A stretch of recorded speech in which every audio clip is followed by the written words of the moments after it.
Pasado alas 9 na noon, pero wala pa rin si Father Jacinto sa bahay nito. Kaya naisip ni Magnus na baka may problema iyong inaasikaso sa simbahan.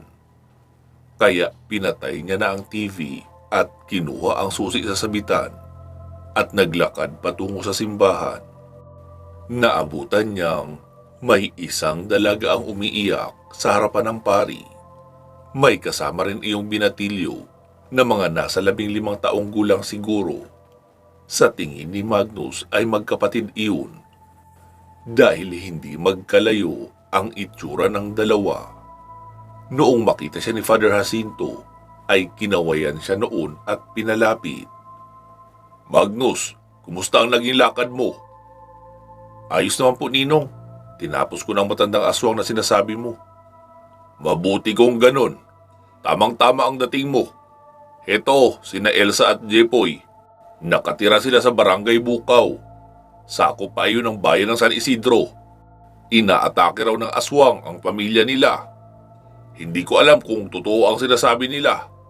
Pero may hinala raw kasi sila na ang kumpare lang din iyon ng kanilang ama, ang aswang. Nagkaroon raw kasi ng sagutan sa inuman noong nakaraang araw. Tapos ngayon ay sinugod na sila. Nakatakas na silang magkapatid dahil nanay raw nila na buntis ang punteriya.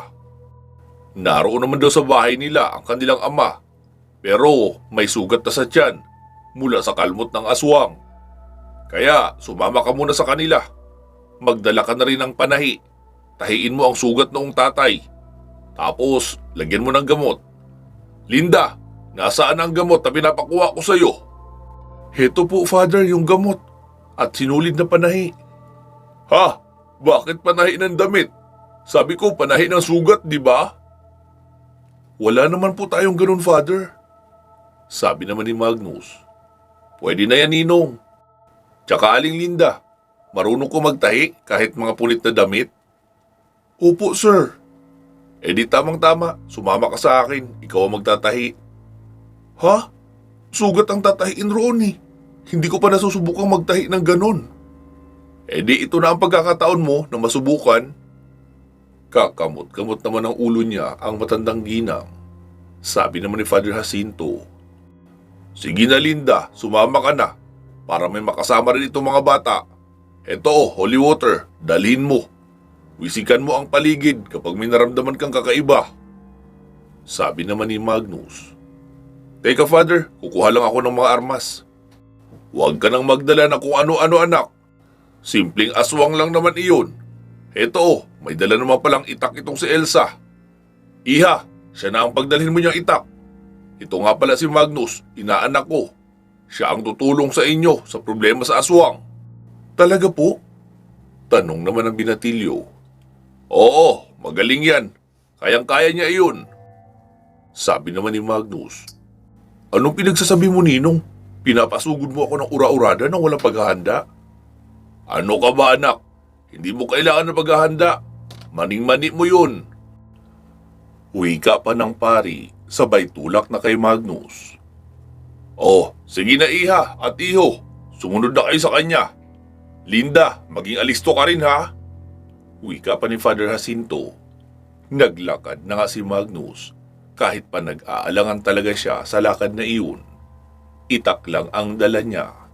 Knee gloves o jungle knife na naisawsaw sa blue sodium solution ay wala siya. Naglakad na nga sila papunta sa bahay ng pamilya, malapit sa paanan ng bundok. Napapaligiran iyon ng mga puno ng nyog. Mahigit 15 minuto rin ang kanilang nilakbay bago nakarating roon. Pagkarating sa lugar ay agad siyang pinapasok sa loob ng bahay. "Inay, itay, ito po si Kuya Magnus. Siya ang pinadala ni Father Jacinto. Siya raw ang makakatulong sa atin." Sabi naman ni Magnus. "Manong, ano po pangalan niyo?" "Leon, pare. Ito naman ang asawa kong si Christine." "Ah, Leon, patingin nga na sugat mo." Inalis ng lalaki ang tuwalyang nakatakip sa tiyan. Kita roon ang 3 mahahabang hiwa na halatang gawa ng kuko dahil magkakatabi. Medyo malalim rin ang sugat na iyon dahil malakas ang pagdurugo. Aling Linda, simulan niyo na pong tahiin. Hindi hihinto ang pagdurugo niyan hanggat hindi natatahi. Bumulong naman si Aling Linda. Magnus, hindi ko kayang tahiin yan. Hindi ko nga makita ang balat sa gilid dahil tuloy-tuloy ang pag-agos ng dugo. Aling Linda, kapag yan naubusan ng dugo, mamamatay yan. At isa lang ang masasabing dahilan kung bakit naubusan ng dugo. Kasi hindi mo tinahi. Magnus naman natatakot na nga ako. Pinipressure mo pa ako. Aling Linda, kung ikaw natatakot magtahi, sa tingin mo, hindi siya natatakot pamatay? Sige na, pagtiyagaan mo ng tahiin. May nararamdaman na akong naglalakad sa labas ng bahay. Kung gusto mo naman, palit tayo. Ikaw ang gumamit nitong mapurol na itak. Ikaw ang humarap sa aswang sa labas. At ako ang magtatahi ng sugat na yan. Sumimangot naman ang matandang ginang at hinarap na ang lalaking kailangan tahiin ang sugat. Pagkalingon ni Magnus sa pintuan ay bigla iyong isinara ng dalagang si Elsa. Kuya Magnus, nasa labas na yung kumpare ni tatay. Pero parang iba na ang itsura niya Namumulan na rin ang mga mata niya. Paring Leon! Lumabas ka na riyan! Hindi pa tayo tapos! Di ba sabi mo nung nakaraan, hindi ka natatakot sa akin? Kahit mag-anyong halimaw pa ako? Oh, eto na ang hinahanap mo. Kaya huwag kang magtago dyan. Dahil kapag nainip ako rito, ay ako ang papasok dyan at uunahin ko yung buntis mong asawa. Sigaw pa ng isang lalaki sa labas. Pagkarinig noon ay nag-init ang mukha ni Magnus at nagalit. Sabi niya kay Elsa, Elsa, kumuha ka ng mapurol na itak. Hugasan mong maigi, tapos pagbagahin mo sa lutuan. Tawagin mo ako kapag nagbabaga na. Agad namang kumilos ang dalaga. Ikaw naman, Jepoy, may panghasa ba kayo ng itak? Akin na, pahiram. Kahit sibuyas ay madudurog lang kapag hiniwa nitong itak nyo. Napakapurol. Agad namang kumuha ng tubig at hasaan ang binatilyo. Sinimulan na ni Magnus ang paghahasa ng itak. Paring Leon! Ano yan? Ipinaghahasa mo ako ng itak? Sige lang, bibigyan kita ng oras. Siguraduhin mong matalas yan ha. Baka sakaling tumalab. Magyoyosi lang muna ako rito.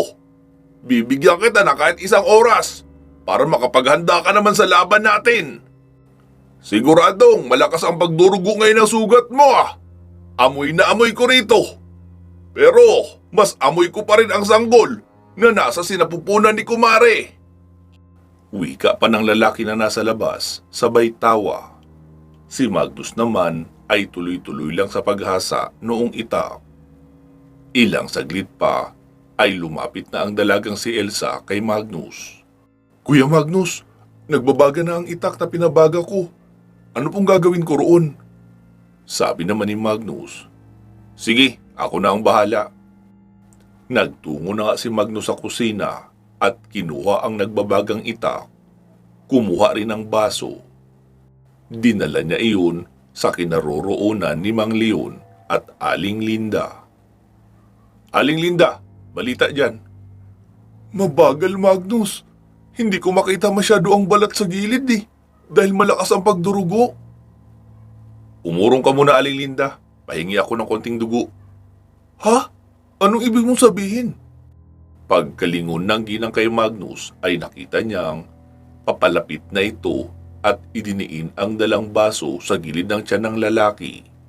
Kaya mas lalong nagdugo at napunta sa baso.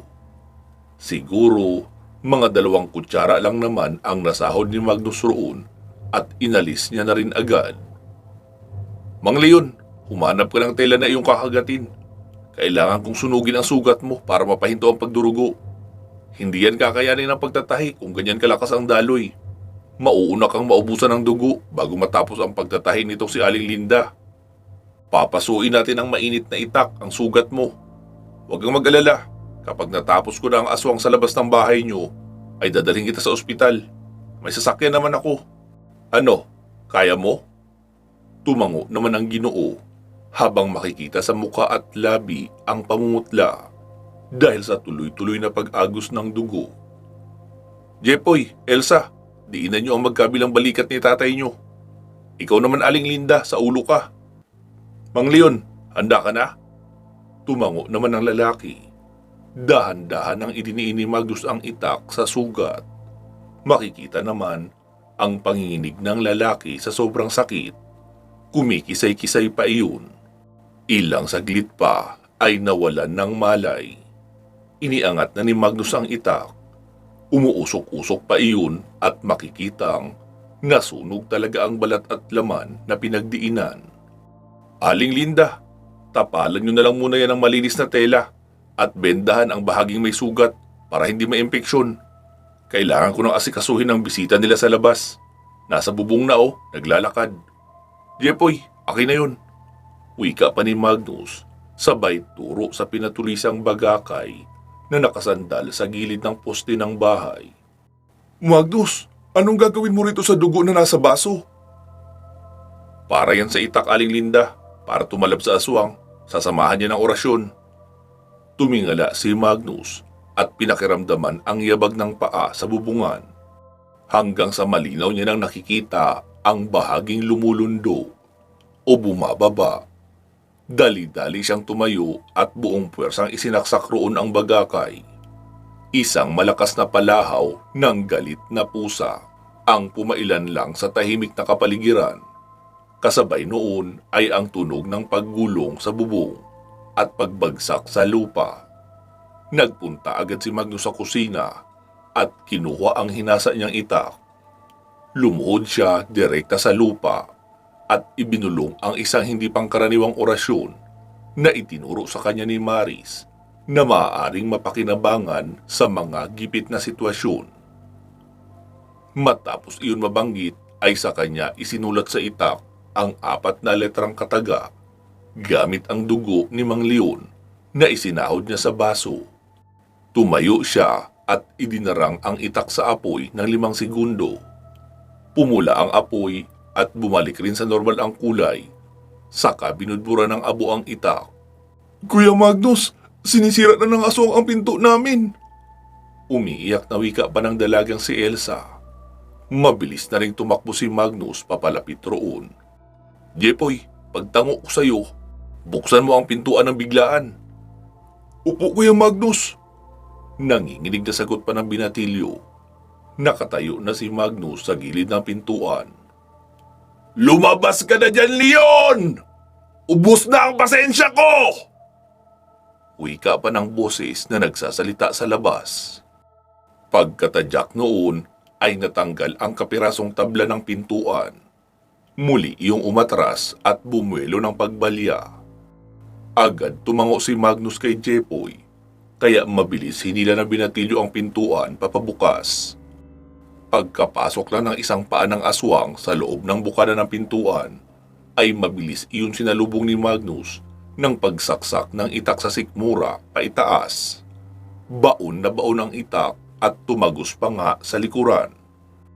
Niyakap ni Magnus ang lalaki na mga nasa mahigit 50 ang edad, pero napakabangis na ng itsura noon dahil nagpalit na iyon kaunti ng anyo.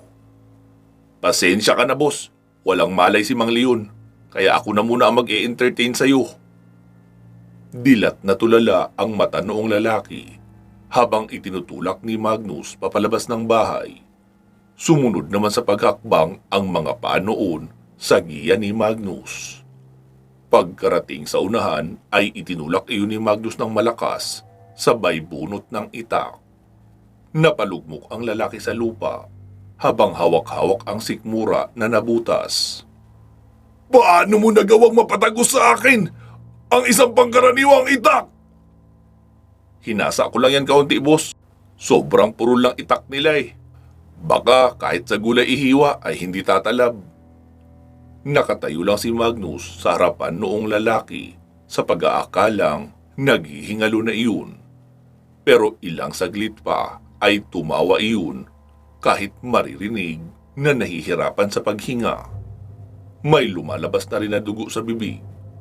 Pero ang mas ikinagulat ni Magnus ay noong sahuri ng matanda ang sariling dugo at ipinahid sa katawan pati na sa mukha. Akala ko ay magiging boring ang gabi ko ngayon. Mabuti at may bisita ka bala, paring Leon, na pwede kong pagtiyagaan na laruin.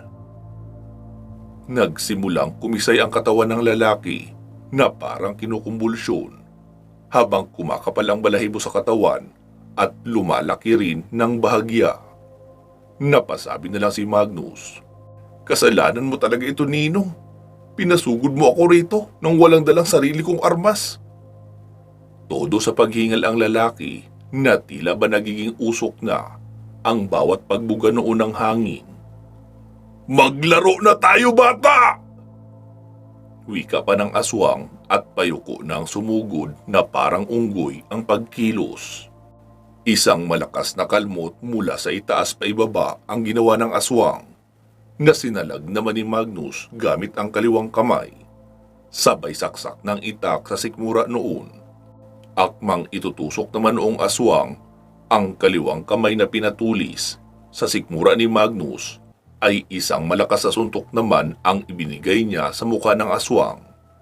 Kitang-kita ang pagkapaling na mukha ng aswang, pero noong muling tumingin ay nakangisi pa rin iyon. Isang diretsong tadyak ang ibinigay noon kay Magnus, kaya tumalsik si Magnus.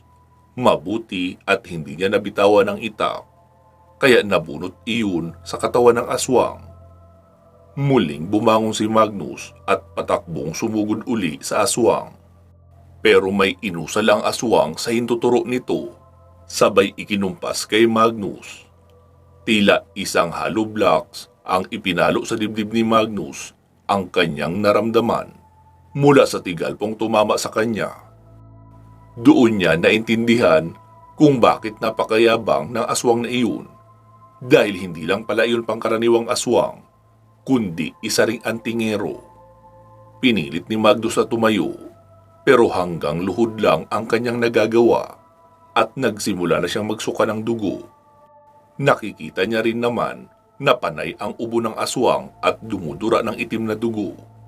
Pero mukhang natutulungan pa iyon ng kaalaman sa lihim na karunungan. "Ano, bata? Tayo na dyan! Hindi pa tayo tapos maglaro!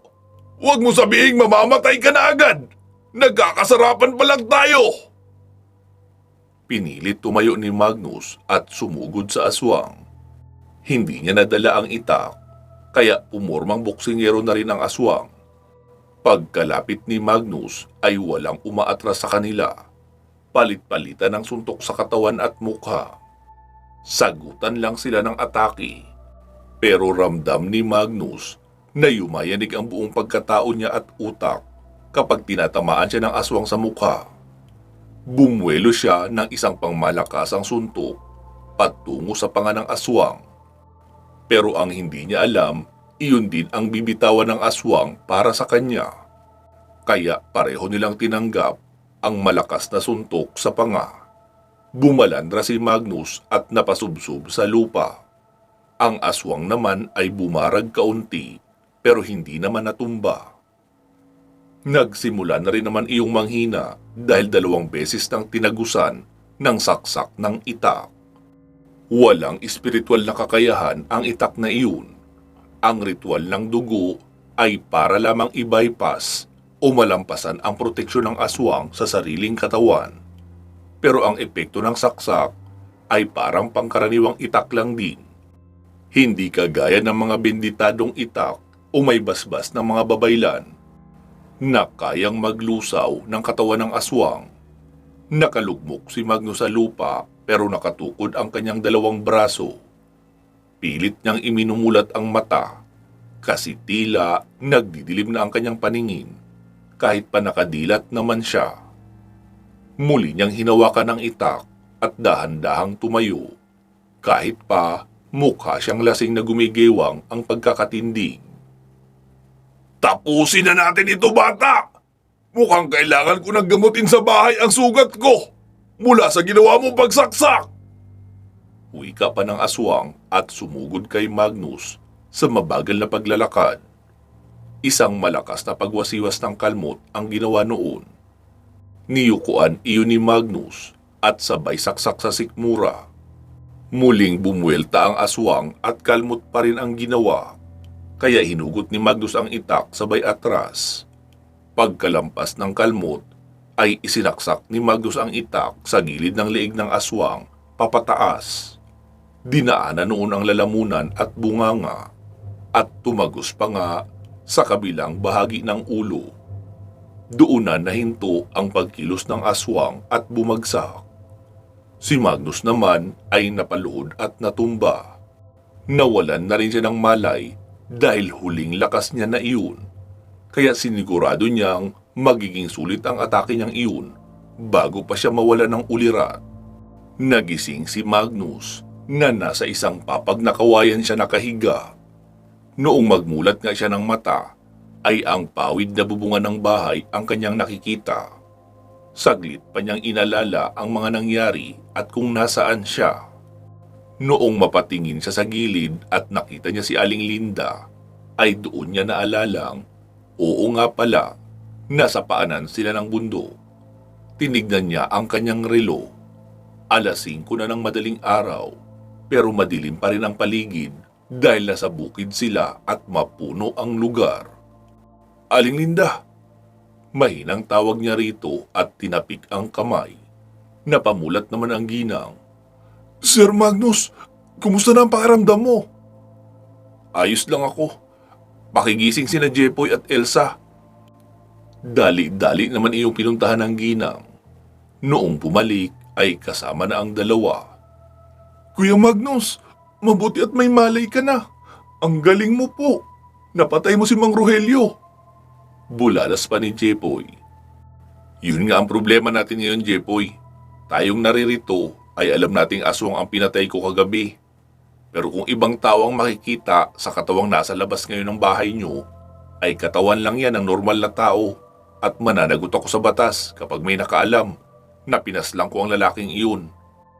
Pagtulungan nating mahukayan iyon ng mapaglilibingan. Ikaw naman, Elsa, maghanda ka ng mga pantanim na mga bulaklak. Pati na iyong maliliit na paso ng mga bulaklak sa labas ng bahay nyo. Iyon ang ilalagay natin sa ibabaw ng paglilibingan para hindi maging kahina-hinala ang bakas ng pinaghukayan. Nagsalita naman ang dalaga. Ibig niyo po bang sabihin, sa harapan ng bahay namin ililibing ang katawan ng salbahing aswang na yun? Hindi sa harapan, sa likuran. Sa ganoong paraan, ay walang makakaalam sa nangyari sa taong iyon. Sige na, Jepoy. Kumuha ka ng piko at pala kung meron. Hala sir, wala kaming pala. Bareta lang at piko. Di sige, pwede na yun. Aling Linda, kumusta si Mang Leon? Nagising naman siya, mga 3:00 siguro yun sir. Pinakain siya ng asawa niya ng lugaw. Tapos, natulog ulit. Hindi niya raw maramdaman masyado ang paso sa tiyan dahil namamanhid. Oo, ganun nga yun, Aling Linda.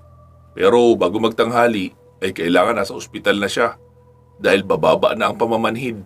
Kaya mararamdaman niya na ang hindi matiis na hapdi at kirot ng sugat niya. Sabihin mo sa kanila na maghanda dahil pagkatapos naming maghukay ng paglilibingan ng aswang, ay dadalhin natin siya sa ospital. Ako na ang bahala sa lahat ng magiging gastos. Okay, Sir Magnus. Lumabas na sina Magnus, Jepoy at Elsa. Inasikaso nila ang paglilibingan noong aswang. Pinahakot pa ni Magnus kay Jepoy lahat ng abo sa lutuan nila at pinakuha ng isang basong asin. At iyon ang ibinudbud sa ibabaw ng katawan ng aswang bago tabunan ng lupa. Agad naman iyong tinaniman ni Elsa ng mga halamang namumulaklak ang ibabaw. Kaya nagmuka iyong flower plot. Pasado 7:00 ay nagkakape na silang lahat. Gising na rin ang mag-asawang Leon at Christine. Mang Leon, may mahihingian ba tayo rito ng tulong na magbubuhat sa iyo? Hindi ka namin kayang buhatin ni Jepoy.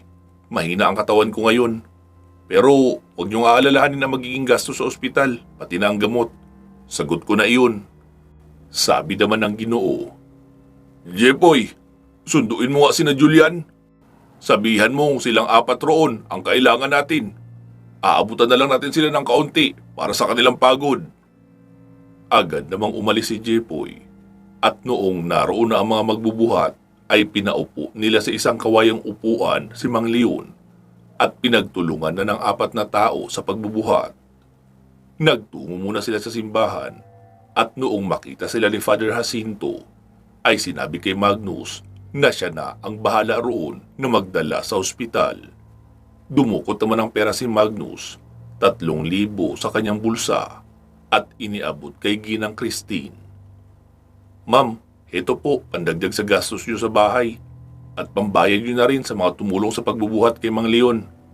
Wala na po kayong ibang gagastusin dahil sagot namin iyon. Si Father Jacinto na ang sasama sa inyo sa ospital. Kailangan ko na magpahinga. Baka kasi bigla na lang ako mag-collapse sa sobrang panghihina. Tsaka, yung tungkol sa nangyari kagabi, kung maaari, pag-usapan yung buong pamilya na walang ibang makakaalam noon. Huwag kayong magkikwento sa kahit kanino na may pinatay na aswang sa loob ng lupain nyo at naroon lang din nakalibing sa bakuran. Dahil kapag nalaman iyon ng mga kalahi niyang aswang, ay maaari kayong balikan. Tapos, kung magkaroon kayo uli ng problemang may kinalaman sa aswang o kababalaghan, ay huwag kayong magdadalawang isip na lumapit kay Father Jacinto. Marami siyang kakilalang tao na maaaring makatulong sa inyo pagdating sa ganoong problema at isa na nga ako roon. Mahabang paliwanag pa ni Magnus. Sabi naman ni Ginang Christine, Maraming salamat Sir Magnus sa lahat ng tulong mo. Pero kung hindi po kalabisan, ihihingi ko na rin sana ng tulong ang problema ko sa kapatid ko. Naroon sila sa San Juan. Yung anak niya kasi parang nayanggaw, unahawaan ng pagkaaswang. Napatignan na nila iyon sa isang albularyo. Kaso ang sabi, wala na raw iyong paraan. Magiging aswang na raw talaga. Kaso parang hindi rin normal ang pagkayanggaw. Kasi noong minsan akong dumalaw roon, ay nakita kong nagiging purong itim ang mga mata ng pamangkin ko kapag nagwawala siya sa hating gabi. Tapos nag-iiba ang boses. Parang nagmula sa ilalim ng lupa ang tunog Sir, baka may magagawa kayo sa nangyari sa pamangkin ko. Naku ma'am, hindi po ako albularyo. Nakita niyo naman na mano-mano lang ang paraan ng pakikipaglaban ko. Pero sige po, susubukan ko magtanong-tanong sa mga kakilala kung may mahahanap tayong tutulong. Hindi ko lang po maipapangako na may makukuha akong tulong. Pero susubukan ko. At kapag may nahanap akong tulong, ay pupuntahan ko kayo agad sa bahay niyo. Maraming salamat po sir. Sige po, aalis na raw po kami, sabi ni Father Jacinto. Mukhang nakahanap na siya ng jeep na masasakyan namin papuntang ospital. Okay, sige po. Ingat po kayo. Uwi ka pa ni Magnus at hinatid na lang ng tanaw ang Ginang na papasakay na sa jeep. Sabi naman ni Aling Linda, Sir Magnus, tara na po. Magluluto muna ako ng makakain natin bago ako magpahinga. Kanina pa ako nagugutom Lalo pa ngang humapdi ang tiyan ko dahil doon sa kape. Okay po, tara na. Wika pa ni Magnus at magkasabay na sila ng Ginang na naglakad papasok sa bahay ng pari. Pagkapasok ay naupo muna si Magnus sa sofa habang nasa kusina naman ang Ginang. Sir Magnus, sigurado kayo? Hindi nyo kailangan magpunta ng ospital? Nakita ko kasi kayong sumuka rin ng dugo kagabi dahil sa malalakas na atake noong aswang. Nakakapagtaka nga na parang nakatulog ka lang ng 4 na oras tapos ayos ka na. At hindi nga iyon normal na tulog, kundi nawalan ka ng malay. Opo, okay lang ako. Kailangan ko lang matulog ng mahaba o buong araw. Sigurado po kayo ha? Opo, Aling Linda. Huwag kayong mag-alala. Okay nga lang talaga ako. Tumango-tango na lang ang Ginang at bumalik na sa kusina para magluto.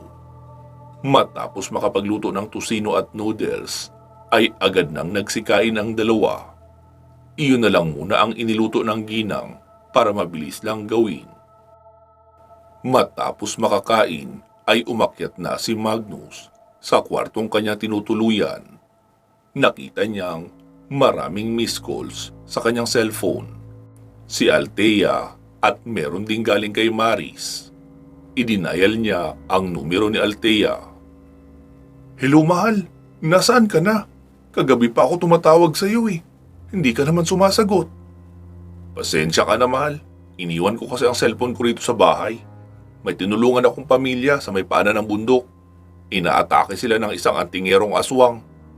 Medyo napalaban ako, kaya ngayon lang din ako nakauwi. Talaga, mahal? Kumusta ka naman? Hindi ka ba napinsala? Hindi naman masyado. Kaunting bugbog lang. Itutulog ko lang ito at magiging okay na rin ako. Eh kayo, anong ginagawa nyo dyan? Heto, nasa eskwelahan na ako. Naghihintay na lang ng professor. Ganun ba? Sige pala, matutulog na muna ako para gumaling ang mga sugat ko.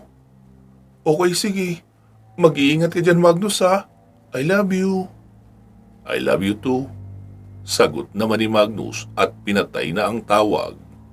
Muli niyang naisip ang problema ng kapatid ni Aling Christine na nayanggaw ang anak. Kaya naisipan niyang tawagan si Maris para alamin kung may magagawa ba ito. Hello Maris, kumusta ka na? Galit naman na sumagot ang sa kabilang linya. Kumusta mo mukha mo? Kagabi pa ako tumatawag sa'yo. Hindi nga ako nakatulog ng maayos sa pag-aalala kung ano nang nangyari sa'yo dyan. Tapos ngayon sasabihin mo lang, kumusta? Natawa naman si Magnus dahil mukhang nakalimutan na naman ni Maris na magpigil ng kanyang totoong damdamin. Maris, huwag mo muna akong talakan. Hindi naman ako nagpunta rito para lang magpasarap sa buhay. May mahalaga akong sadya. Tapos kagabi, may nangailangan ng tulong ko. Isang pamilyang ginagambala ng aswang. Noong una, akala ko pangkaraniwang aswang lang. Pero nagulat ako dahil 2 beses ko nang nasasaksak ng itak at tagos pa sa katawan, hindi pa rin namamatay. Kaya nalaman kong isa rin palang antingero ang loko. Nahirapan tuloy ako. Wala nga akong tulog buong magdamag eh. Pero nawala naman ako ng malay at umaga na nung magising. Counted naman yata yun bilang tulog. Magnus naman, yan na nga ba sinasabi ko sa'yo? Panay ang paghahanap mo ng trouble eh. Alam mo namang wala kang kapangyarihan o gabay ngayon. Alam ko naman yun Maris, pero hindi ibig sabihin noon na hindi na ako pwedeng tumulong sa mga nangangailangan. Oo nga, tutulong ka. Pero palagi namang buwis buhay at hindi ka sigurado kung malalampasan mo na buhay ka pa. Sorry na po. Kaya nga may naisip akong paraan para hindi ako pumanaw ng maaga. Meron kasing humihingi ng tulong sa akin dito. Niyanggaw raw ang pamangkin niya. Pero ang kakaiba, kasi may albularyo sa kanila. At ang sabi din, wala ng pag-asa. Parang kahina-hinala iyon eh. Tapos iyong dalagang niyanggaw ay nagiging urong itim ang buong mata kapag hating gabi. Ha? Ano yun? Nayanggaw na may kasamang pagsapi ng burhamin? Oo Maris, ganun nga ang hinala ko. At alam kong kapag ganoong usapan ay isang inang babaylan ang kailangan kong hingian ng tulong. Ano, pwede ba kitang maimbitahan na samahan ako rito? Pumunta ka rito sa San Isidro. Susunduin kita sa terminal. Bukas ng umaga ka na pumunta. Para sa hapon tayo tutulak ng San Juan. Doon pa raw kasi iyon eh. Huwag mo na lang sabihin sa kahit kanino na dito ka pupunta. Para hindi sila mag-isip ng kung ano-ano. Mabuti sana kung kasama natin sina Tomby. Tila kumislap naman ang mga mata ng dalaga noong marinig ang imbitasyon sa kanya ni Magnus. Maliban sa makikita niya na ito, makakasama niya pa sa misyon. Hindi na siya mag-aalala dahil naroon na siya para pumurotekta rito. Okay sige, pupunta ako dyan. Sunduin mo ako sa terminal ha. Kukurutin ko yung singit mo kapag hindi mo ako sinundo. Promise? Tanong pa ni Magnus. Anong promise? Sabi ko, nagpa-promise ka ba na sa singit mo ako kukurutin kapag hindi kita sinundo? Che, ewan ko sa'yo. Pagka-text na lang ako sa'yo bukas kapag nasa bus na ako. Bye. Wika pa ng dalaga, sabay patay ng tawag. Hindi malang nagkaroon ng pagkakataon si Magnus na magsabi pa ng ibang salita o bawiin ang joke niya. Kaya natawa na lang siya kahit mag-isa lang siya sa kwarto at walang ibang kasama. Naligo na muna si Magnus, saka nagpahinga. Balak niyang matulog ng buong maghapon at gigising sa kinagabihan para kumain at matutulog din uli. Kinabukasan, pasado 8:00, ay nagising na siya. Naabutan niya ang kanyang ninong na nasa lamesang bilog nagkakape. May mga lutong pang-almusal na rin naman doon na nakahanda, pero hindi pa ito nagsisimulang kumain. "Ninong, good morning po." Bati pa ni Magnus. Sabi naman ni Father Jacinto, "Anak, patawarin mo ako. Masyado ako nagpakakampante. Muntik ka na tuloy mapahamak. Hindi ko inakalang may ganoong uri ng aswang rito. Yung may kaalaman sa lihim na karunungan. Ang buong akala ko ay isang pangkaraniwang lasinggerong aswang lang ang makakaharap mo. Kaya ako sinabing huwag ka nang magdala ng kahit ano dahil kayang-kaya mo na iyong paslangin kahit walang gamit na baril o espesyal na armas." Naikwento sa akin ni Linda ang lahat. Sising-sisi tuloy ako dahil hindi mo na kita pinabalik rito para kumuha ng mga armas mo. Okay lang po yun, Ninong. Nalampasan ko rin naman. Kahit pa ilang beses din ako sumuka ng dugo. Siya nga pala, Ninong, aalis din ako mamaya. Darating ngayon rito si Maris. May pamangkin raw kasi iyong si Aling Christine doon sa San Juan. Nayanggaw raw. Pero nagiging purong itim ang mga matay. Kaya naisip kong may kasamang sapi rin iyon ng isang burhamin. Kaya si Maris ang kailangan ko sa ganoong problema. Isa siyang babaylan na marunong manggamot ng mga malalang espiritual na sakit. Pati na rin ang mga pangyayanggaw. Mag-iingat kayo roon, anak. Nabalitaan ko nga na may albularyo sila roon. Pero mukhang taga-kaliwa eh. Kasi may mga ginagamot na imbis na gumaling ay binabawian tuloy ng buhay. Tsaka maraming aswang ang naninirahan roon. Kaya nakakapagtaka rin kung bakit hindi nililipol noong albularyong taga roon. Naisip ko nga na kapag hindi ka masyadong busy, ay pasyalan natin ang lugar na iyon at tayo na ang lumipol sa mga aswang. Pero dahil sa pupunta ka naman pala roon, edi gawin mo na lang ang iyong makakaya. Mas madali na iyon dahil makakasama mo pala si Maris. Opo, Ninong. Oh, sige, maiwan na muna kita. May titignan lang ako sa simbahan. Hindi po muna ba kayo kakain, Ninong? Hindi na muna. Baka mamaya. Wala pa akong gana eh. Kaya nagkape lang muna ako. Wika pa ni Father Jacinto at umalis na. Nagsimula na nga kumain si Magnus ng sinangag na kanin at pritong daing na bangus at longganisa. Habang nasa kasarapan siya ng kain, ay tumunog ang kanyang cellphone. "Magnus, mga 1 oras na lang ay darating na ako dyan." Text ni Maris. "Sige, sa terminal ka na bumaba, doon kita susunduin." Reply naman ni Magnus. Tinapos na nga ni Magnus ang kanyang pagkain, saka naligo para makapunta na rin agad sa terminal. Nakatayo si Magnus sa may kanto ng terminal na kumakain ng buko pie nang bumaba ng bus si Maris. "Hi, miss." Wika pa ni Magnus. Sabi naman ni Maris, "Che, mismong mukha mo." Pataray na wika pa ng dalaga sabay irap. Agad namang may lumapit na lalaking tambay at itinulak si Magnus. "Bastos ka! Kabababa lang ng bus ni Miss Beautiful. Binastos mo agad. Halika, miss. Ako na ang maghahatid sa'yo sa bahay niyo." Wika pa noong lalaking mukhang scammer sa terminal. Sabi naman ni Maris, Hindi kuya. Siya talaga ang pinuntahan ko rito. Magkakilala kami. Nagbibiruan lang kami." "Hindi, miss. Baka ginamitan ka lang ng hipnotismo ng lalaki yan para mapasunod ka sa gusto niya. Tara na, huwag ka nang pumalag at ihahatid kita sa inyo." Wika pa ng lalaki, sabay hila kay Maris sa braso. Pero nagulat ang lalaki noong tinigasan ni Maris ang pagkakatayo para hindi ito mahatak. Nilakasan pa ng lalaki ang hila, pero nakahawak na rin si Maris sa braso niya at pinipigat ng malakas. "Sinabing hindi ako sasama sa'yo." Wika pa ni Maris. Tila may gumapang na malamig na enerhiya sa katawan ng lalaki. Nilamig ito bigla at nanginig. Nanlaki ang mga mata ng lalaki, sabay kumaripas ng takbo. Si Magnus naman ay nakangiti lang at nakamasid sa ginagawa ni Maris.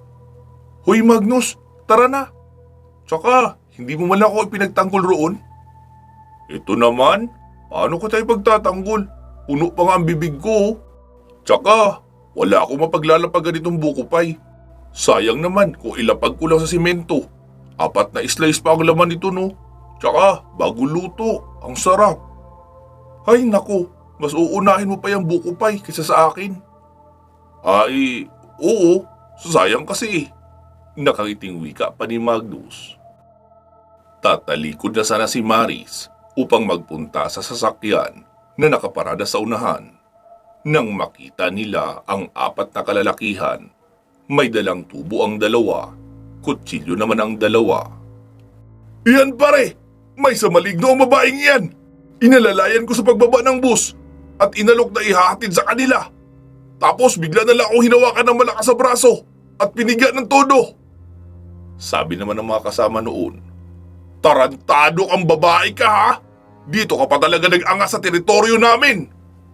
Hinila naman ni Magdo si Maris papunta sa likuran niya. Teka mga pare, isang babaeng maliit ang katawan, napakaganda at napakahinhin ang ipinunta nyo rito para bugbugin? Dahil lang sa rason na alam nyo namang hindi totoo? Pare, huwag kang makikialam rito kung ayaw mong ikaw ang balian namin ng buto. Sagot naman noong lalaking maangas. Sabi naman ni Magnus, paano kung sabihin kong mas pipiliin kong mabalian ang buto kaysa saktan nyo ang magandang dalagang ito? Di ikaw ang uunahin namin! Wika pa ng lalaki, sabay palo ng tubo papunta sa ulo ni Magnus. Mabilis namang lumapit si Magnus sabay balyan ng lalaki sa ilalim banda ng kilikili noon. Sa bilis at lakas ng puwersa ay tumalsik ang lalaki. Hawak-hawak pa rin noon ni Magnus ang kahon na may lamang 3 slice na buko pie. Sumugod naman ang isa pang lalaki na may hawak na punyal. Diretso iyo sumaksak sa katawan ni Magnus. Nag-side view naman si Magnus para mabilis ang pag-ilag niya. Saksak sa kanan, saksak sa kaliwa ang ginawa noong lalaki. Pero paulit-ulit lang din iyong iniilagan ni Magnus. Hanggang sa isang walop na paraan ng pagsaksak ang ginawa noong lalaki. Mabilis na umatras si Magnus at mabilis ring bumalik, sabay bigay ng turning back kick. Sapul sa mukha ang lalaki at napasubsob sa simento. Magkasabay naman na sumugod ang 2 pang lalaki. Punyal ang hawak ng isa, tubo naman ang sa isa. Mabilis umatras si Magnus, sabay iniabot kay Maris ang box na may buko pie. Maris, pakihawak muna. O di kaya magmerienda ka na rin muna dyan. Mabilis naman iyo tinanggap ni Maris at umupo sa gilid. Kumuha na rin ng isang pirasong buko pie at prenteng umupo sa gilid na kumakain habang nanonood sa nangyayaring laban sa pagitan nila Magnus at noong 4 na lalaking manggagancho sa terminal. Sinalag ni Magnus ang kamay ng lalaking may hawak na tubo sabay ikot. Kaya noong sumaksak ang lalaking may punyal, ay ang likuran ng kasama niya ang nasaksak. Nakatayo pa rin ang isa na may hawak na tubo. Mabilis rin iyong pumalo, pero ang braso naman noong lalaki na nahawakan ni Magnus ang kanyang isinalag. Kaya abot-abot ang palahaw noon ng tamaan ng tubo. Inagaw ni Magnus ang tubo ng isa, sabay yuko at pinalo naman ang harapang binti noong may hawak na punyal. Napayuko iyon sa sakit. Pinalo ni Magnus ang kamay kaya nabitawan ang kutsilyo. Pinasundan iyon ni Magnus ng pagtuhod sa mukha, kaya natabingi ang ilong noon at bumuwal pati haya. Muli niyang hinarap ang isang may dalang tubo. Harap-harapan na sila noon. Bawat hampas noon ng tubo ay nasasalag ni Magnus, sabay palo naman sa ibang bahagi ng katawan.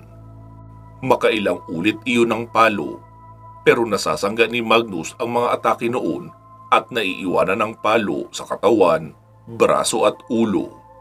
Hanggang sa binitawan na ni Magnus ang tubo, sabay tinalon ng sidekick ang lalaki na tinamaan naman sa dibdib. Tumba iyon at tila nanikip ang dibdib. Wala na sa mga iyon ang may gusto pang tumayo. Boss, tama na! Suko na kami! Hindi na kami lalaban! Wika pa ng mga iyon. Sabi naman ni Magnus, sa susunod na may biniktima pa kayo rito sa terminal, ay hindi lang yan ang aabutin nyo. Marunong ako magligpit ng permanente. Wika pa ni Magnus. Dali-dali namang nagsitayo ang mga iyon at tumakbo papalayo. Bumalik na si Magnus sa kinaroroonan ni Maris. Sabi naman ni Maris, masarap pala ang buko pay rito, no?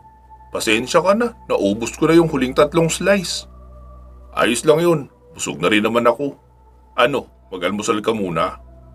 Ngi, anong mag-almusal ang pinagsasabi mo? Ang bigat kaya sa tiyan ng 3 slice na buko pay. Ang kapal pa ng buko sa loob. E di tara na pala, puntahan na muna natin ang bahay noong pamilyang tinulungan ko. Dahil sila ang magdadala sa atin doon sa San Juan. Okay, sige, tara. Pero wait lang, bibili lang ako ng buko juice. Wika pa ni Maris at lumapit sa nakapwestong kariton sa unahan. Noong makabalik ay sumakay na sila sa sasakyan. Bumiyahe na nga sila papabalik sa simbahan dahil doon iiwanan ni Magnus ang sasakyan sa loob mismo ng compound para safe. Pagkaparada niya roon ay agad na silang nagsimulang maglakad papaakyat sa paanan ng bundok. Malayo yun, Magnus? Medyo. Mga 15 minutes siguro na lakad. Kaya pala nagdala ka ng tubig. Hindi ito para sa akin. Para ito sa iyo. Dahil baka bigla kang mauhaw. Hindi ka pa naman uminom ng tubig. Mas nakakauhaw kapag matamis ang ininom bago maglakad. Sa bagay, tama ka. Sige, ako na magdadala niyan. Para naman pala yan sa akin eh. Wika pa ni Maris. Magnus, yung totoo, bakit ka nagliwaliw? Parang may iniiwasan ka sa mansyon eh. Ako ba? Ha? Bakit naman kita iiwasan? Hindi ko alam. Ikaw ang magsabi kung bakit. Hindi. Na-feel ko lang na kailangan kong magbiyahe mag-isa para makapag-isip-isip at makapaglabas na rin ang sama ng loob. Ang totoo niyan, masama ang loob ko sa nangyaring pagkawala ng mga gabay ko. Hindi naman ako pwedeng magmukmuk sa mansyon o magpakita kahit kanino na umiiyak. Ako ang nagsisilbing haligi ng malaking pamilyang aking tinataguyod. Kaya hindi nila ako pwedeng makita na mahina. Ayokong mawalan rin sila ng gana sa buhay kapag nakita nila akong nalugmok. Kaya nagliwaliw na muna ako. At para maging kapaki-pakinabang naman ang oras ng aking pagliliwaliw, ay naghanap na rin ako ng mga aswang na maililigpit. Sabi naman ni Maris, So, sino yung babaeng isinakay mo sa sasakyan? Ha? Anong babae ang pinagsasabi mo? Magnus, nararamdaman ko sa aking balat na may ibang babae ang pumasok sa sasakyan mo. Ha? Wala. Bakit? May nakita ka bang buhok ng babae dito? Oo. Baka naman kay Althea yan. Sumama lang sa dala kong bag o sa jacket ko. Bakit? Kailan pa naging blonde ang buhok ni Althea? Biglang pinagpawisan ng malamig si Magnus dahil naalala niyang na-blonde ang buhok noong dilag na nakilala niya at nakasama ng isang gabi, si Nikari. Baka nadala lang ng hangin ang buhok na nakita mo. Magnus, nakakalimutan mo na ba na isa akong inang babaylan? Kasama sa kakayahan na nakuha ko ay ang magbasa ng mga sinasabi ng tao kung nagsisinungaling ba o hindi. Tila may tinik sa lalamunan ni Magnus at hindi malaman kung paano ipapaliwanag. Hanggang sa makapagproseso na siya ng kwentong maaaring may kalahating katotohanan. Oo, naalala ko na. May naisakay nga pala akong babae na blonde ang buhok. Kasama niya ang kanyang anak na babae rin. Hinold up sila at tinulungan ko. Nabasag ang windshield ng kotse nila. Kaya nagmabuting loob na ako. Niihatid sila sa bahay ng kanyang biyenan. So, tama nga ako. May ibang babae kang isinakay sa sasakyan. Ang simple lang naman ang tanong ko eh. Oo o hindi lang ang sagot roon. Tsaka, hindi mo kailangan magpaliwanag sa akin. Hindi ako si Althea. Wala akong karapatan na pagbawalan ka sa kahit ano. At as your friend, ang masasabi ko lang, huwag mong hanapin sa iba ang pagmamahal na alam mo naman kung kanino mo dapat kinukuha. Sabi naman ni Magnus, e papaano kung sa'yo ko yun gustong makuha? Napahinto sa paglalakad si Maris at hindi na rin alam ang isasagot. Sabi niya na lang, yan na ba yung bahay na pupuntahan natin? Sabay turo ni Maris sa natunghayang bahay sa unahan. Oo, yan nga. E di tara na, para makapunta na rin tayo agad ng San Juan. Baka bumagsak na ang ulan eh. Panay pa naman ang pabugso-bugsong bagsak ng ulan. Mabuti nga rito ay hindi pa umuulan. Doon sa mga dinaanan kong bayan ay maulan na. Tara na, bilisan mo na. Wika pa ni Maris at nauna na sa paglalakad ng mabilis. Alam ni Magnus na paraan lang iyon ng dalaga para makaiwas sa kanyang mabigat na tanong. Nagmadali na rin nga si Magnus sa paglalakad, papalapit sa bahay nila Mang Leon. Kuya Magnus! Masayang bulalas ng binatilyong si Jepoy.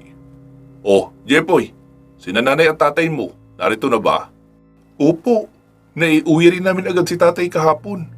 Nilinisan lang doon sa ospital ang sugat niya. Nilagyan ng ointment. Tapos, tinuruan rin kami kung paano linisin. Pero sa ikalawang araw pa raw lilinisin uli. Binigyan na rin kami ng mga antibiotics para hindi raw maimpeksyon. Si nanay po ba ang kailangan nyo? Oo. Dali-daling pumasok sa loob ng bahay si Jepoy at ilang sandali pa ay lumabas na rin kasama ang ina. Sir Magnus, narito kayo. Ano pong balita? Aling Christine, magandang umaga po. Ito nga pala si Maris, kaibigan at kababata ako. Medyo may kaalaman siya sa panggagamot, kaya pupuntahan namin ang pamangkin mo sa San Juan.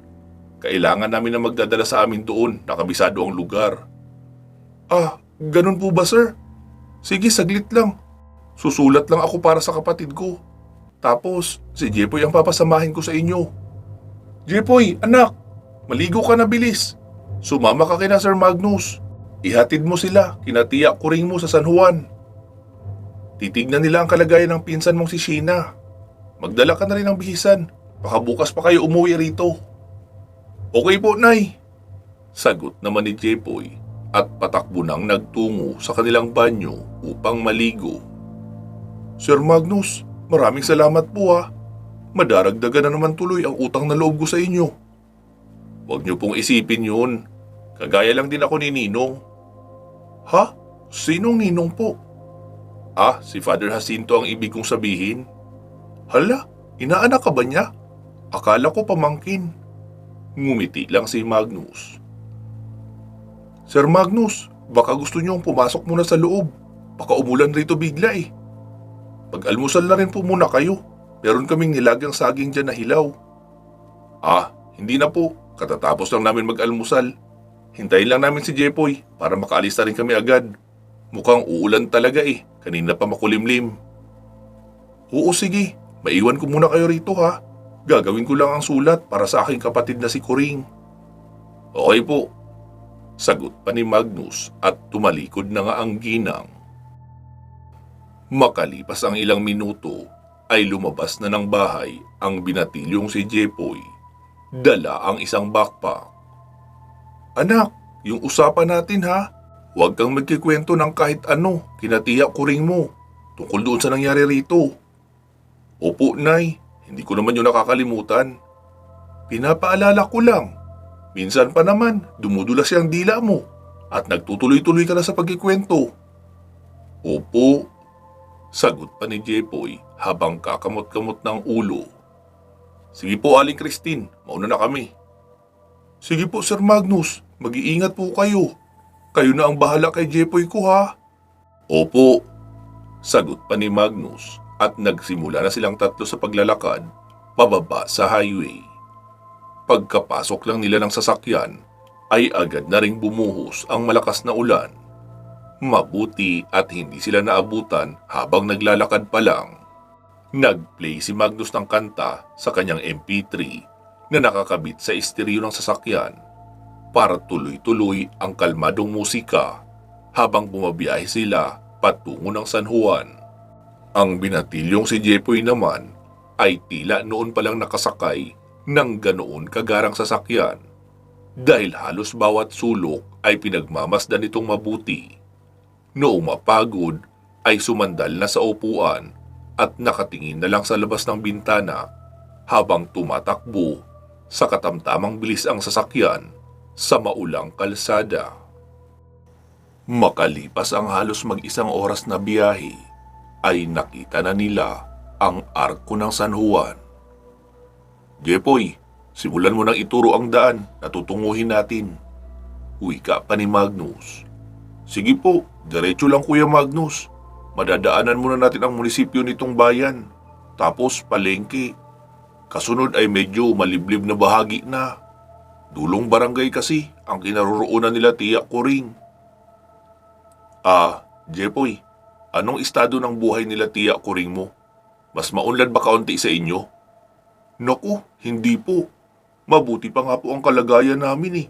Kasi kami, kahit medyo umiinom paminsan-minsan si tatay, naghahanap buhay naman ng maayos. Si Tiyo Marsing, wala nang ginawa kundi uminom at makifiesta sa iba't ibang lugar." Ilan ang anak nila ni Tiya mo?" "Dalawa po. Ang isa, si Ate Jenna, ipinaasawa ni Tiyo Marsing sa kumpare niya. Pero parang ang kalagayan nga ay benta. Kasi 16 lang noon si Ate Jenna. Tapos yung kumpare ni Tiyo Marsing ay halos kasing edad na yata ni tatay ko. Ayun, binubugbog raw palagi. Pinagugutuman pa. Kaya lumaya si Ate Jenna at bumalik kina Tiya Coring. Imbis na kampihan, ay sininturon patuloy ni Tiyo Marsing kasi nakakahiya raw ang ginawang paglalayas ni Ate Jenna sa asawa niya. Lalo at nagbayad iyon ng 20,000 at nagbigay ng 1 baka at 2 kambing. Kaya kinabukasan ay pinaalis nila si Ate Jenna, pinapabalik doon sa asawa niya. Walang nagawa si Ate Jenna kundi ang umalis. Ang buong akala nila ay umuwi yun sa asawa niya. Pero kinahapunan ay dumating sa bahay nila ang napangasawang matanda ni Ate Jenna. Hinahanap si Ate Jenna. Ang sabi nila na pinauwi nila at pinapabalik doon sa lalaki. Pero hindi naman daw dumating. Ilang linggo nilang pinaghahanap pero hindi na talaga natagpuan pa. Kaya hanggang ngayon ay wala nang nakakaalam kung nasaan na si Ate Jenna. Tapos iyong si Ate Sina naman ay may manliligaw uli. Matanda rin. May edad na rin ang lalaki. Hindi pa nga lang nila na ipapakasal dahil nagmamatigas si Tiya Coring at sinasabing kapag ipinilit ni Tiyo Marsing na ipakasal sa matanda si Ate Sina, ay aalis sila ni Ate Sina.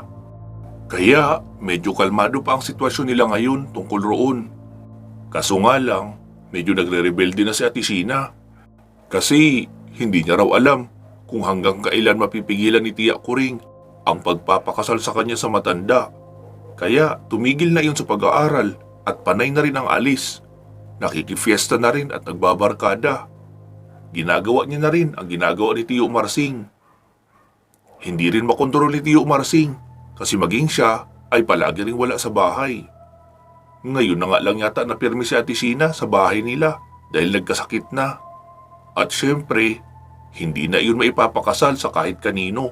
Dahil mukha nang baliw ang itsura, naglalaway, mapula ang mata, at minsan nagiging itim. Maputla na rin ang balat at makikita ang ugat na nagkukulay itim. Mahabang paliwanag pa ng binatilyong si Jepoy. Sabi naman ni Magnus, noong matapat sila sa palengke. "Maris, bumili ka muna ng makakain natin pagdating roon. Malamang walang pagkain ang bahay na ating madadatnan. Bumili ka ng 2 kilong baboy, tsaka gulay at pampaasim.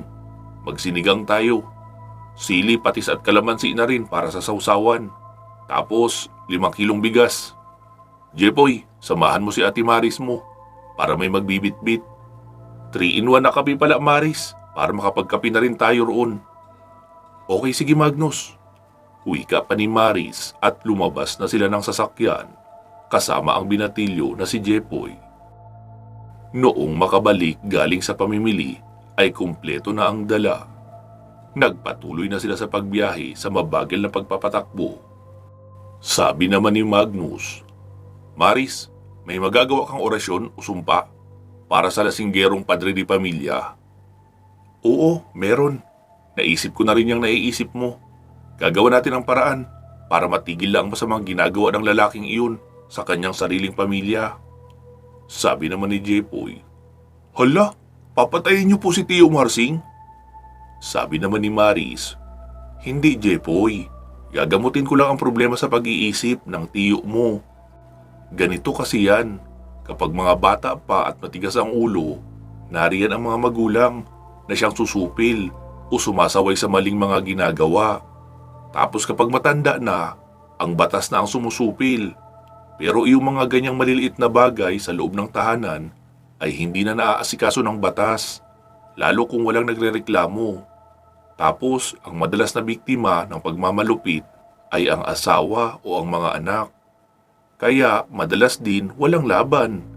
Kaya bilang babaylan, kapag may nakikita akong ganyang mga tao, ay ginagawan ko ng paraan para sawayin ang kanilang maling gawi at ituwid ang pag-iisip. Maaari kasing dahil lang sa impluensya ng mga naging kaibigan, kaya nasira ang kanilang mabuting pag-uugali. Yun lang ang gagawin ko. Huwag kang mag-alala, hindi ko sasaktan si Tio Marsing mo. Si tatay mo ba, hindi katulad ni Tio mo? Naku, hindi po. Si nanay po ang siga sa bahay namin. Napakabihira lang din ni tatay na uminom ng alak dahil pinagbabawalan siya ni nanay. Pero madalas ay tumatakas rin para makipag-inuman. Nagagawa niya lang iyon kapag galing na siya sa bukid. Kasi hindi naman namin malalaman kung nakauwi na siya at nasa inuman na pala. Ah, ganun ba? Mabuti pala kung ganun. Akala ko kasi kailangan din natin siyang bigyan ng kaunting paalala ng mabuting asal. Naku, hindi po. Masyado pong mabait si tatay at mahal na mahal kami noon. Paliwanag pa ng binatilyo. Ilang saglit pa ay sinabi ni Jepoy, Kuya Magnus, dyan nyo na lang po siguro iiwan ang sasakyan nyo sa tabi ng basketball court. Kasi hindi naman ito may aakyat sa bukid. Medyo paakyat na kasi iyon at makipot ang daan. Ah, okay sige. Bitbitin mo na yung pinamiling pagkain, Jepoy. Ako na sa bigas. Okay po, Kuya Magnus. Uwi ka pa ng binatilyo at nagsibaba na nga sila ng sasakyan.